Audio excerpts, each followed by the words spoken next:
ఈరోజు UPSC results everyone ఈరోజు UPSC results ఫలితాలు వచ్చాయి.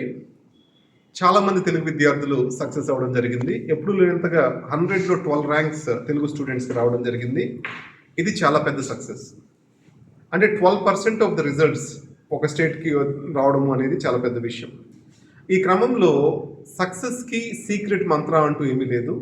కష్టపడి చదవడం అండ్ మీ చుట్టూ ఉండే 10 మంది సీరియస్ ఆస్పిరెంట్స్ని పెట్టుకొని వాళ్ళతో కష్టపడి వర్క్ చేయడము, అదే సక్సెస్ మంత్ర అంటే. సో లా ఎక్సలెన్స్లో నేను చేసేది ఏంటి అంటే ఒక ఎకో సిస్టమ్ ఆఫ్ సీరియస్ స్టూడెంట్స్ని తయారు చేస్తాను. ఇక్కడ కోర్ బ్యాచ్ అని, గాయత్రి బ్యాచ్ అనేసి ఇలా డిఫరెంట్ బ్యాచెస్లో ఎగ్జామ్ పెట్టి మెరిట్ ద్వారా స్టూడెంట్స్ని తీసుకుంటాము. వాళ్ళందరినీ ఒక చోట కూర్చొని చదువుకుని ఏర్పాటు చేస్తాము. దగ్గరలో మెంటోర్స్ని పెడతాము. ఈ మెంటర్స్, ఈ teachers and then students, serious students ఒక ఎకో సిస్టమ్ క్రియేట్ చేస్తుంది. ఈ ఎకో సిస్టమ్ రిజల్ట్స్ తీసుకురావడానికి కారణమవుతుంది. సో టీచింగ్, కోచింగ్ ఇవన్నీ 20-30% రోల్సే ప్లే చేస్తాయండి. విద్యార్థి 60% రోల్ ప్లే చేస్తాడు. అంటే ఆ విద్యార్థిని ఎనేబుల్ చేసే ఎకో సిస్టమ్ క్రియేట్ చేయడమే ఒక ఇన్స్టిట్యూట్ యొక్క లక్షణం కావాలి. అంటే బ్రహ్మాండంగా పాఠాలు చెప్పినా కానీ ఒక ఎనేబులింగ్ ఎన్వైరన్మెంట్ లేకపోతే విద్యార్థి ప్రిపేర్ అవ్వడం కష్టమవుతుంది.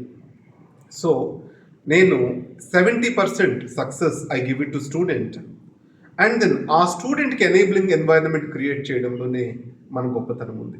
That is what I suggest. Thank you very much. మొత్తం ఈ సంవత్సరం 78 స్టూడెంట్స్ సెలెక్ట్ అయ్యారు. 78 స్టూడెంట్స్ సెలెక్ట్ అయ్యారు.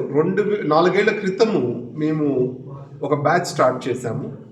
సో వాళ్ళందరూ ఒక ఎనేబులింగ్ ఎకో సిస్టమ్ క్రియేట్ చేయడం మొదలుపెట్టాము.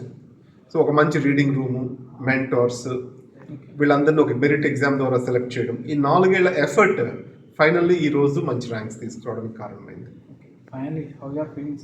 Obviously success gives you joy. So that's how I can say it as. Thank you very much.